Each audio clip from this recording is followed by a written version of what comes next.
right in the MVP lounge with the one and only MVP. I mean, like, how cool is this? Part of Tried and True Pro Survival. I mean, yes, look at that. I feel like that would make my neck, like, hurt. Is it heavy? Yeah, it is. Does it help with the workouts, though, right? Yeah, well, that's why I got this thick.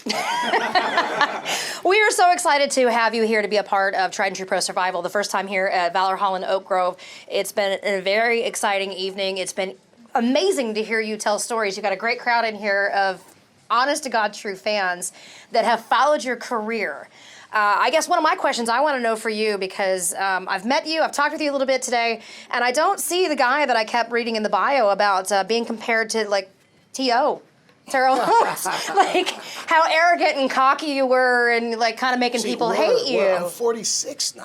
With we age mellow out a comes little wisdom. bit. Yeah. It's like this fine wine. It mellows out with age, right? Look at you see all that gray in there? I got that too. I just covered up with colors. Yeah, I'm embracing it. I call this my George Clooney phase. There you go. There you go. It's distinguished. That's what it is. It's the distinguished gentleman, right. Which means we got to have the pinky out when we do the champagne toast, I right? like to hold it like okay. this. Yeah. Get that fist in there. A little bit about your change here, because obviously you are a WWE legend. What was the reason you decided to go to Japan? I heard you telling these fans earlier that WWE was the goal, Japan was the dream. Mm-hmm. So what was the reasoning for that? Well, as I said before, I always felt like WWE was Hollywood, CGI, big explosions. Right. But for me, wrestling in Japan was like wrestling on Broadway, being a proper thespian. And I had a year left on my deal, and WWE was trying to get me to resign a 5-year deal. And my dream, my goal, my desire was to wrestle in Japan. So I asked for my release.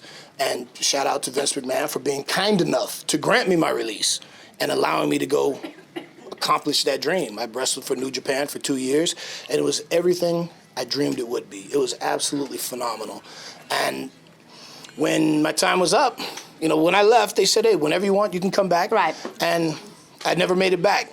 But now, here we are 10 years later. So now, yeah, I was going to say, we got to fast forward now, because now you got to live that dream that you worked so hard for. Mm-hmm. And now back to the WWE. And, of course, it was just like a couple of weeks ago that you were a part of Raw, and everybody saw you, and we're thinking, oh, my gosh, that's going to be the last time we see you in a ring. We're going to see you tonight, though, which is going to be one of those last times. The only time we're going to see you here. Then you're going to go from this amazing look here to being in a suit and tie, man. How do you feel about that?